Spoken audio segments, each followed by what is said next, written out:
welcome to another edition of the Arnold Sports Festival Power Podcast. I'm Brent Lalonde, Communications Director for the Arnold Sports Festival, joined as always by Dr. Bill Kramer, Professor of Kinesiology at Ohio State University and one of the world's leading experts on strength and resistance training. Dr. Kramer, thanks for joining us again today. Look forward to it. On the phone with us from Lewisburg, West Virginia is Roger "Rock" Lockridge. That will be a very familiar name to many of you. Roger, in the past 4, 5, 6 years, has become one of the leading journalists in the field of health and fitness. You will see his byline in a variety of different magazines, Flex Magazine, Muscle and Fitness, a lot of online publications. Roger, how are you doing today? I'm doing great, Brent. Thank you for having me. Roger, I know you've been coming to Columbus for the Arnold Sports Festival for a long, long time, and as you know, we are getting ready to celebrate our 30th anniversary, and in 2018, March 1 through 4, we will have 20,000 athletes competing in 75 different sports and events over 4 days, about 200,000 attendees, obviously built around a lot of amateur and professional bodybuilding. The Arnold Fitness Expo, you know, is a big highlight. How long have you been coming to Columbus? My first trip to Columbus was in 2010. I went just as a fan. I had already started writing at that point, but it was just basically for me to get that one-off experience. And after that weekend, I was hooked, as you know, Brent, and I've been basically coming up every weekend since. It's the big fitness event for me on my calendar. And who are you writing for these days? I see your name everywhere. Yeah, my name's popped up quite often here lately. I'll try to keep the list as quick as I can. Bodybuilding.com is where I started, and I'm still with them now. I also serve as a Bodybuilding.com ambassador.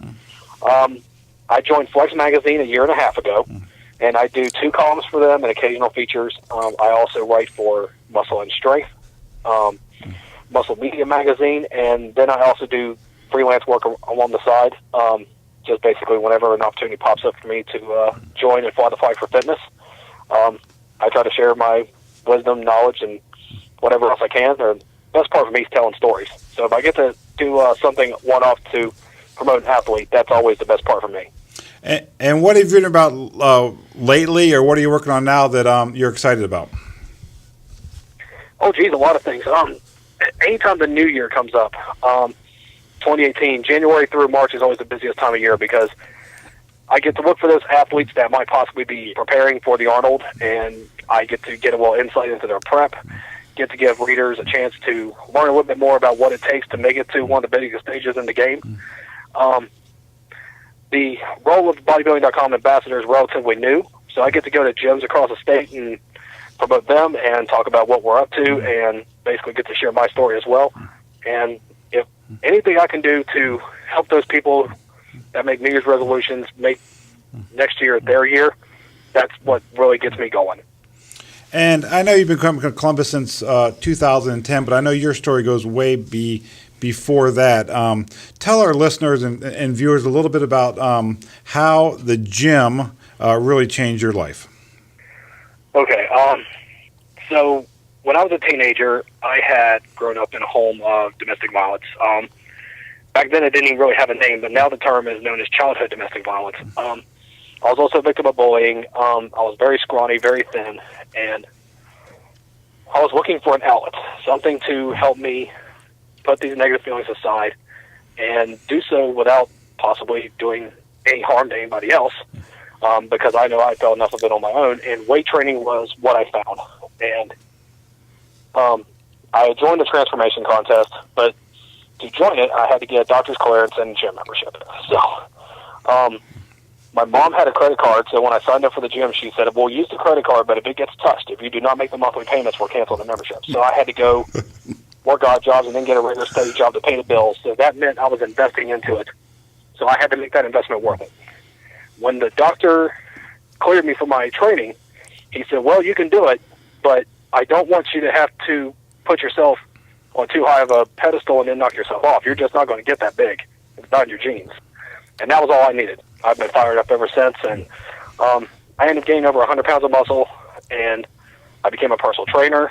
And after all that happened, the writing opportunity came up. Somebody saw me on a blog, said you should write an article. Bodybuilding.com was the first website to reach out to me, and the rest is history. And how old were you when you went to the gym for the first time, as you was telling that story? 17. March 9th, 1999 was the actual day. I would never forget it. I was 17 in my senior year of high school. And Dr. Kramer, I want you to chime in here a bit. Obviously, people go into the gym for a lot of health reasons. What about the social aspect? Somebody like in Roger's situation, where they can find a friendly place to possibly save their life. I think it's very important. I think that weight training and the gym and just the whole idea of resistance training in general, it has a lot of psychological benefits that have been documented over the years, especially the feelings of self-worth, the feelings of confidence, and the feelings of an outlet to really provide them with the type of environment that may be very different from what we've seen. I know in working with different vets and warriors and this type of thing, weight training and different types of activities that allow them to really express themselves physically, allow the type of activities to be able to cope with different things that they're coping with. So I think getting back in the gym and having that self-awareness and having that self-worth and seeing progress, and that's a big thing. A lot of times people become depressed because the environment doesn't allow people to see progress, forward movement, and all these things. But self-efficacy and self-worth are so important, and actually self-concept and self-esteem. So all these things have been shown to be promoted by weight training, from kids all the way to older adults to vets. So I think this is something that I think that is a lost element with regard to the benefits of resistance training and the benefits of this type of activity. And Roger, have you seen equal parts physical and mental benefits from your experience? Right, absolutely. When it comes to the mental part of it, I'm sure Dr. Kramer can speak to this even more, but anyone who grows up in a home of abuse or has dealt with any form of abuse, there is a major issue in terms of lack of self-confidence, no feeling of self-worth. Because the feeling is, if the people who love you the most would put you in a situation like that, how would anybody else feel about you? So to have the benefits of the weight training, again, it was a way that could help myself relieve stress without putting any physical harm on anyone else.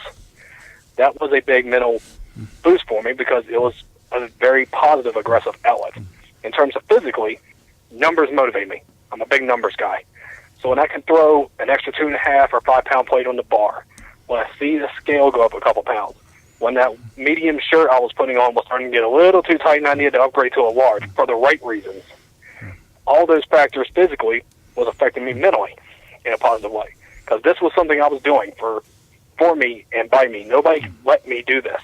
This was a choice that I had taken on. It was me that had done the work, and it was me that was reaping the rewards.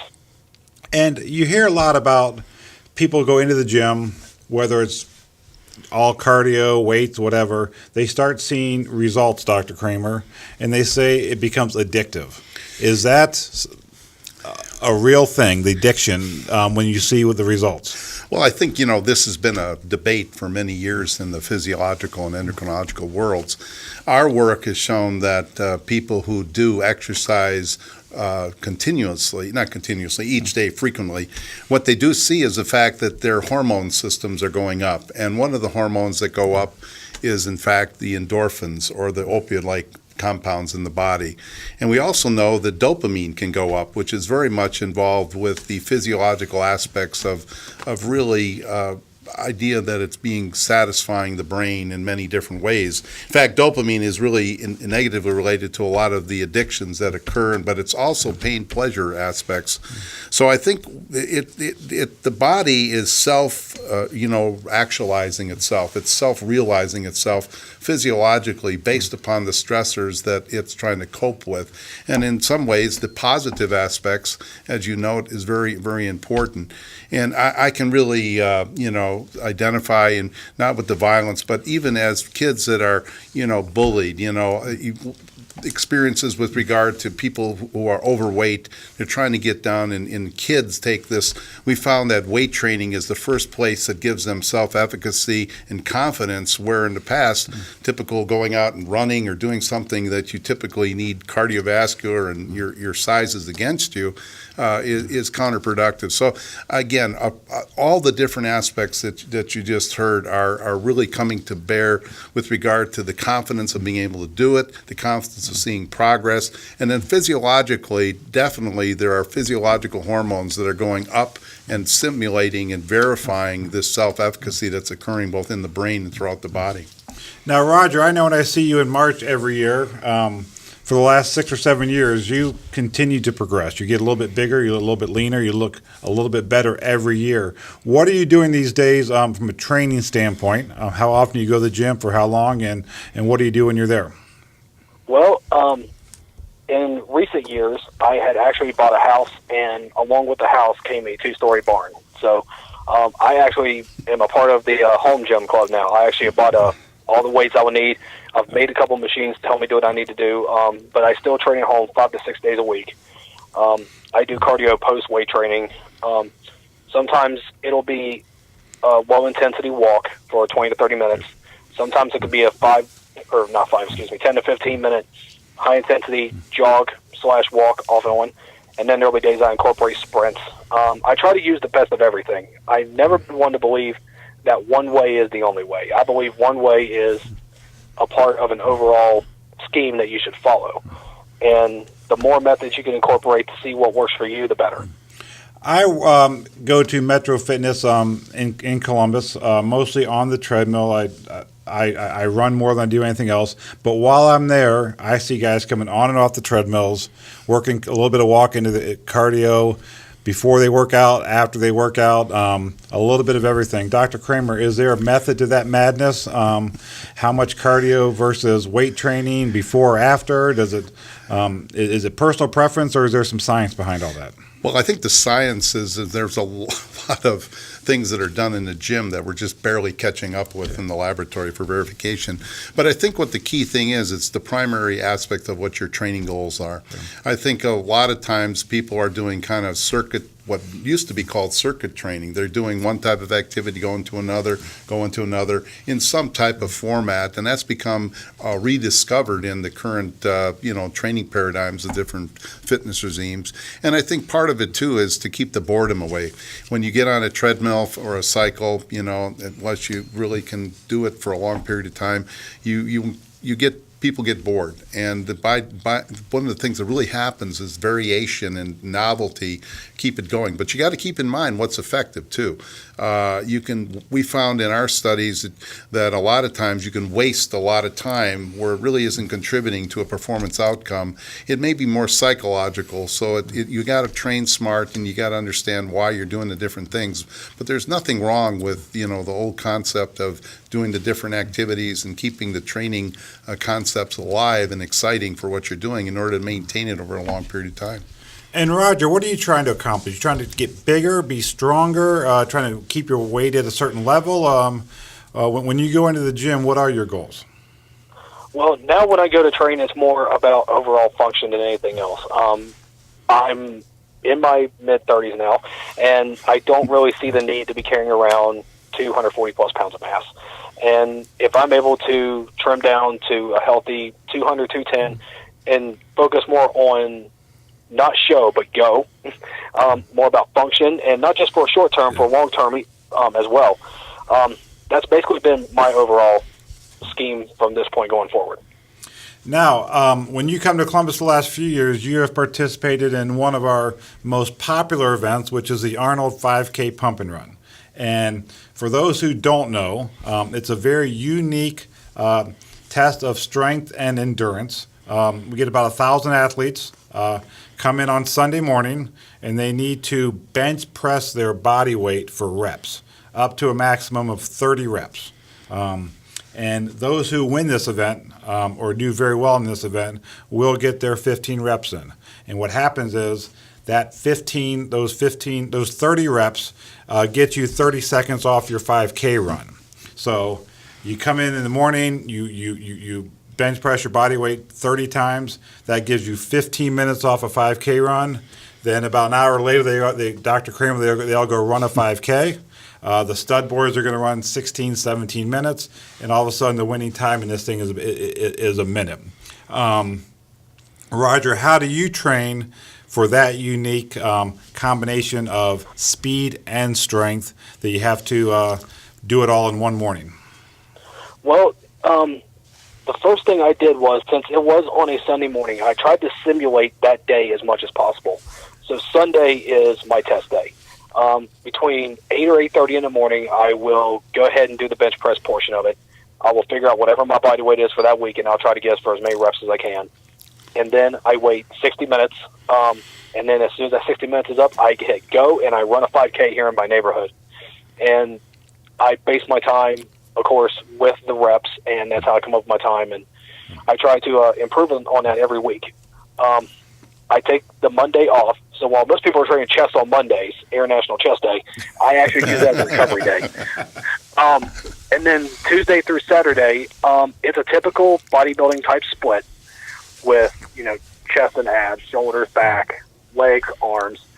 And I don't really see the point in doing anything super heavy for low weight, or low reps, because there's really going to be no call for it. I'm not going to be doing anything for a single. My goal is to get 30 reps on the bench. So I incorporate all my training for chest, shoulders, and triceps around trying to get that 30 reps. And then since the back and biceps are all supportive of the pushing groups, they're focusing on pulling, but they're still there. I need to try to maintain that balance. And then, of course, there's core and legs. And then post-workout, I will either walk, sprint, or jog, depending on what day it is. And that's basically my plan. Monday's the day off. Tuesday through Saturday is the weights. Sunday's test day. Dr. Kramer, this is a very unique, very Arnold-centric event. This event started at the Arnold. Some folks have tried it around the country to replicate it. Not near to the success that Matt McGowan and his team does. It started out with about 500 people several years ago. They've added a few people every year. Registration opens in November, and within a few days, this event sells out. It's a very, very popular, very Arnold-ish event.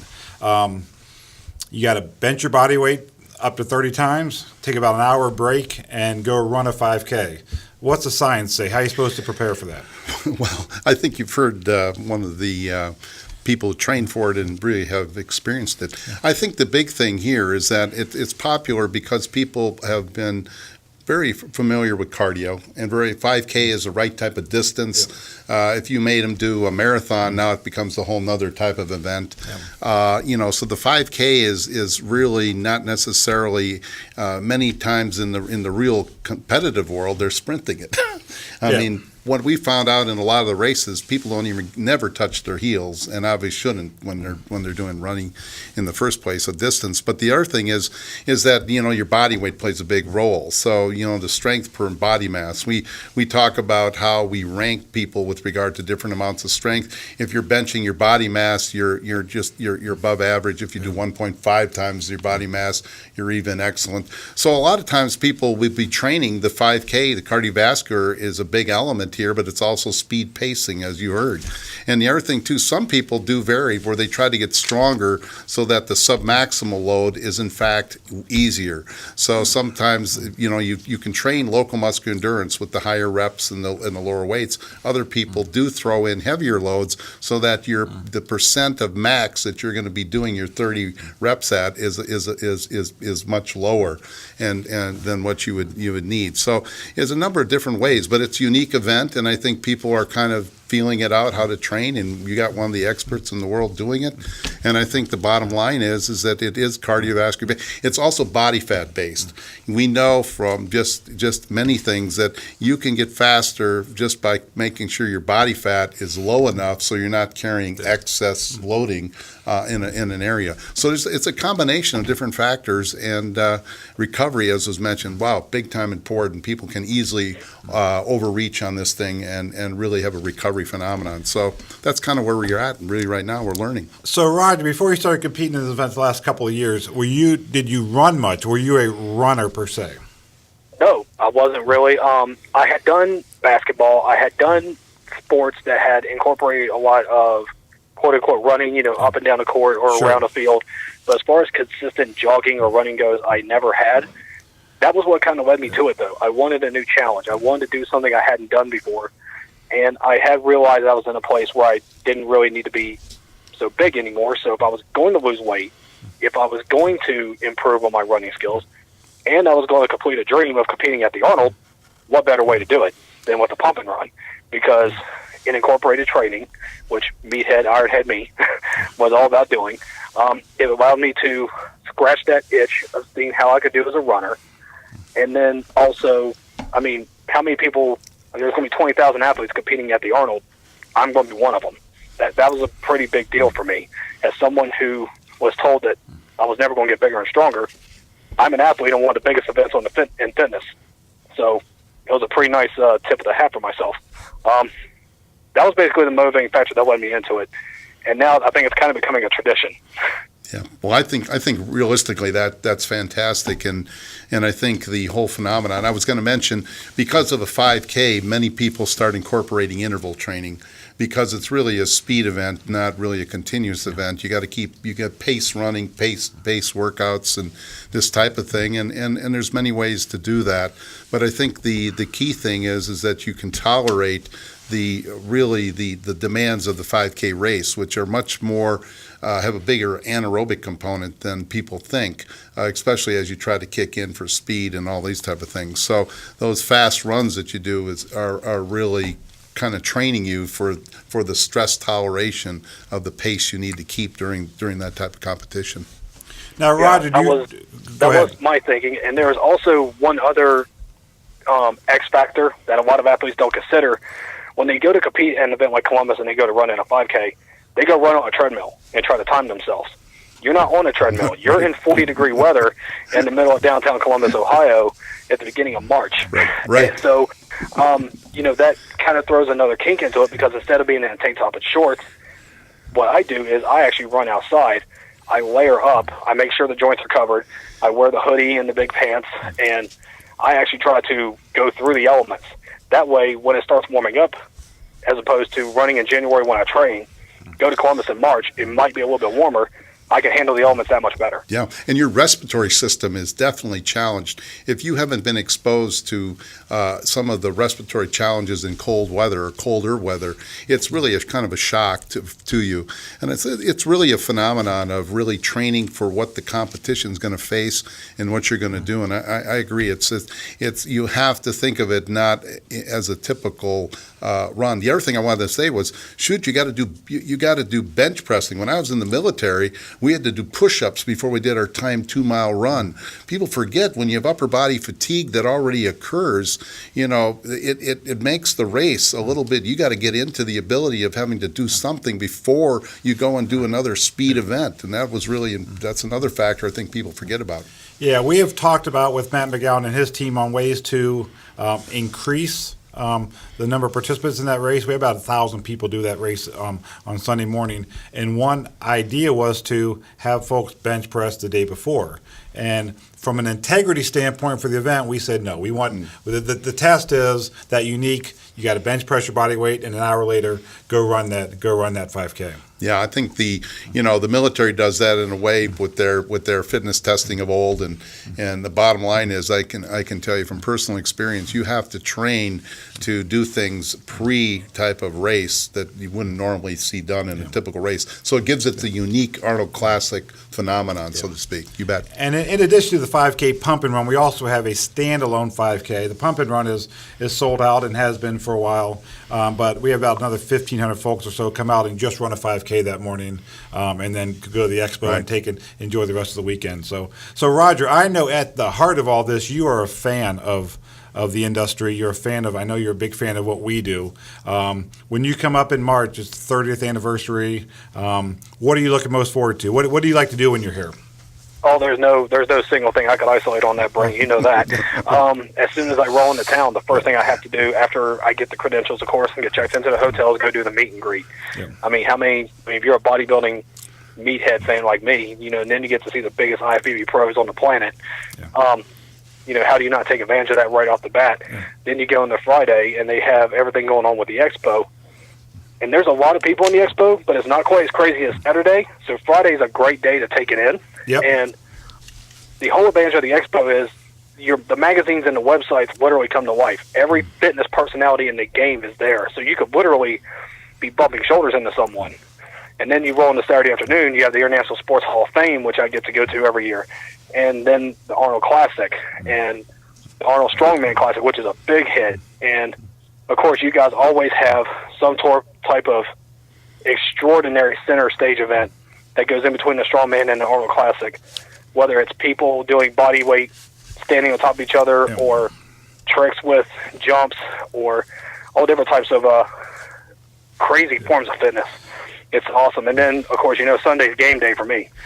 So there's no way to isolate one thing. I tell anybody and everybody, if you get a chance and you're remotely into fitness, you have to go to the Arnold at least once. And it's kind of like the Pringles chips from back when you were a kid. Once you go once, you're not going to be able to stop at one. You have to go 2, 3, 4, 5 years in a row. And obviously, every year we add a few different new events, and I want to get your thoughts on one new event that we're adding, both the amateur and the professional level this year, is Classic Physique. You saw what men's physique did to the industry. Now, the latest addition with the IFBB Pro League and the NPC locally in the United States is Classic Physique. What are your thoughts on that new division, and where do you think it will find its place in the world of bodybuilding? I believe it's already found its place, and it's found it in two ways. Number one, for the fans, it gives fans an opportunity to look at a different type of athlete. It kind of gives the fan of today an insight of what bodybuilding used to be like in the golden era.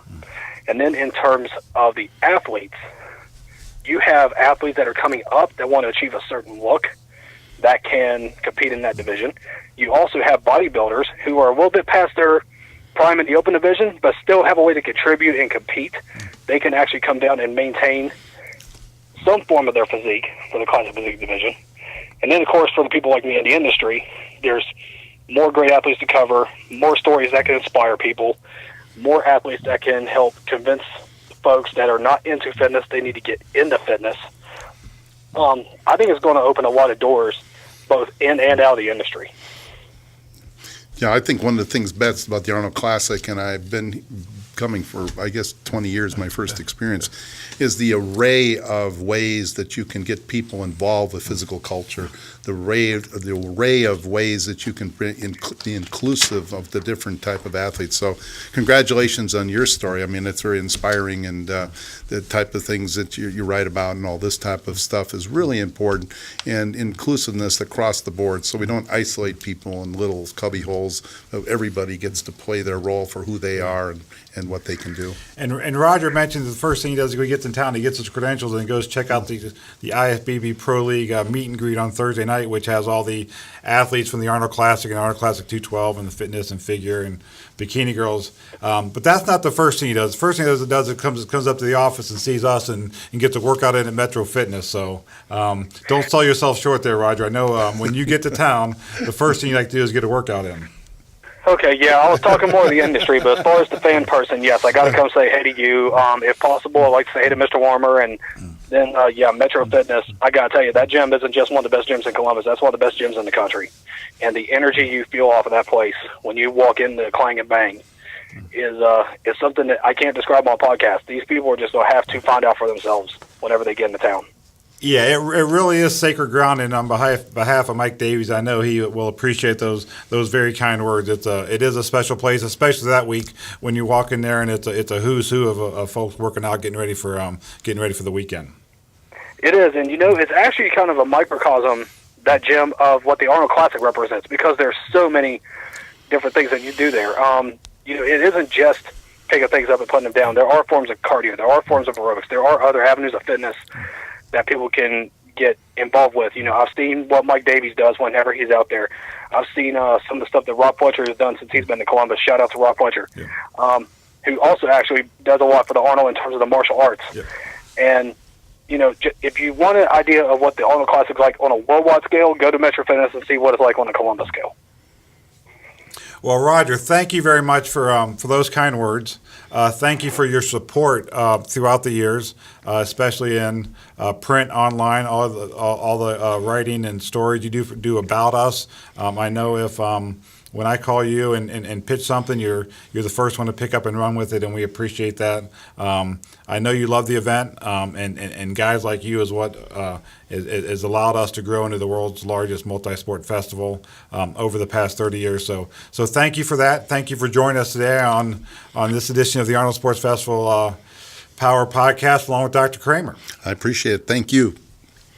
Roger, Thank you, Dr. Kramer. Roger, we will see you soon, and we'll see you all in Columbus, Ohio, March 1 through 4, 2018, for the 30th anniversary of the Arnold Sports Festival.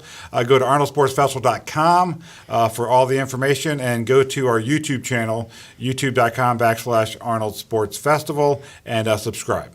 Thank you very much, and we'll see you soon.